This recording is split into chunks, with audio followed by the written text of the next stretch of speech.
Hello YouTube, welcome back. Chris here. Just wanted to run down a quick video of every Park Tool pedal wrench ever made.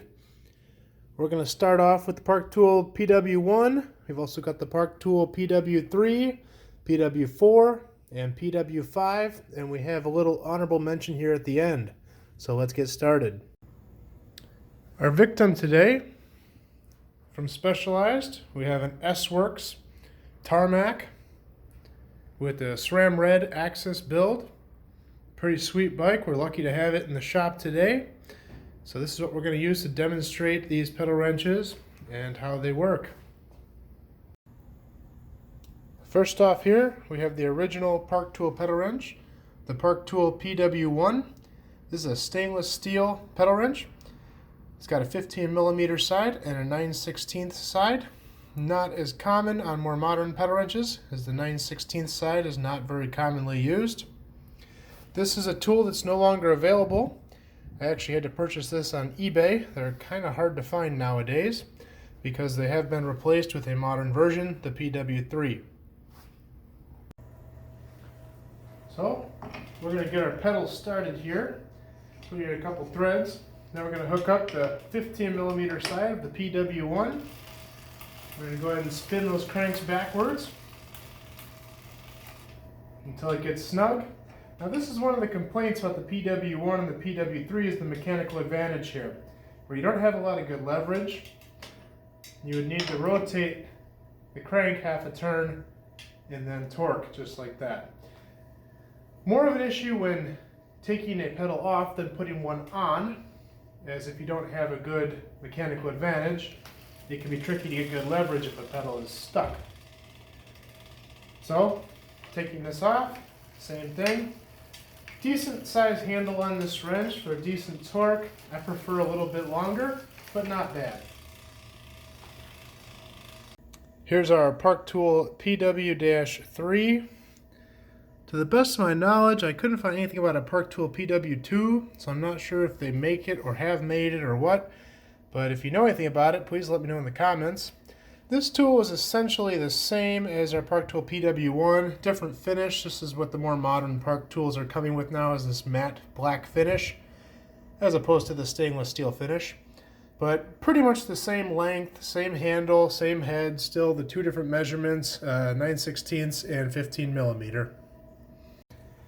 As I said, the Pw3 is basically the same tool as the Pw1 with just a different finish.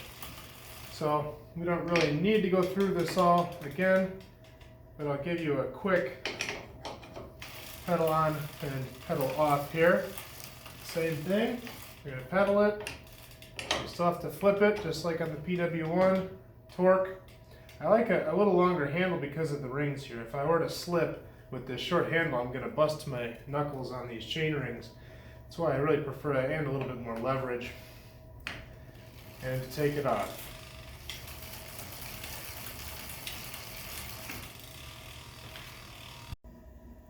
And here we have it, the Park Tool Pw4.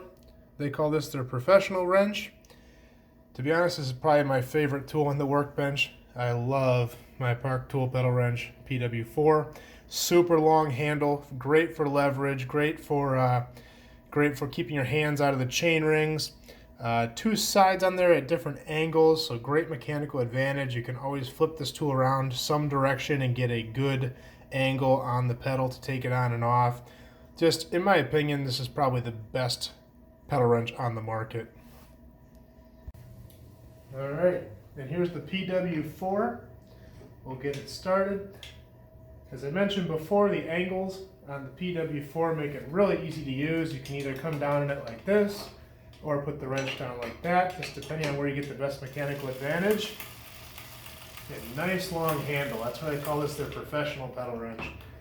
Because even if you have a bad mechanical advantage at an angle like this, we can flip the wrench and get a good amount of torque just like that. Or for taking it off, same thing.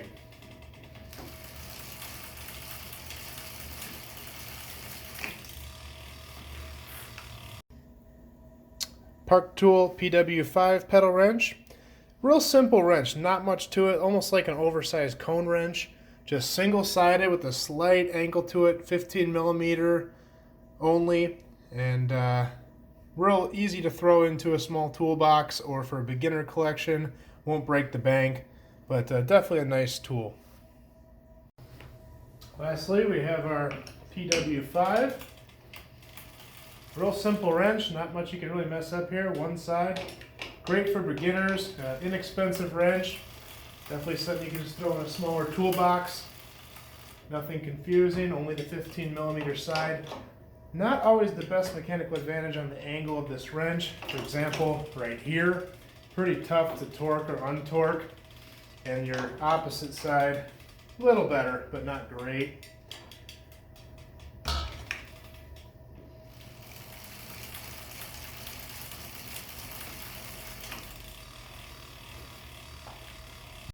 As promised, here is our honorable mention. This is the Park Tool HCW16.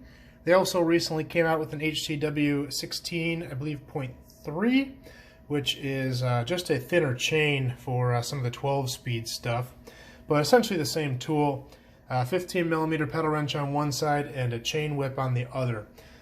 Awesome tool. You know, I appreciate all tools. You've obviously got your big heavy-duty professional tools like your Park Tool Pw4, and you've got everything in between. But you know, tools like this are great for beginners, people who don't own a lot of tools, people who don't want to store a lot of tools. Something quick they can just throw in a small toolbox or an emergency kit. And if you're going to own one tool, you know, save a little bit of money. For example, if you were to buy these two guys here, a professional chain whip and a professional Park Tool pedal wrench, those run you about $35 a piece. That's a $70 set right there for two tools. This one guy alone you could probably pick up for about 25 bucks. So for a lot less money, it'll still do the same job those other two will. Maybe not always as easily, but still plenty capable of doing the job of a pedal wrench and a chain whip, especially in an emergency kit or in a basic toolkit setup. Well, there you have it, guys. That is all of the Park Tool pedal wrenches explained and demonstrated, with our honorable mention there, the HCW16.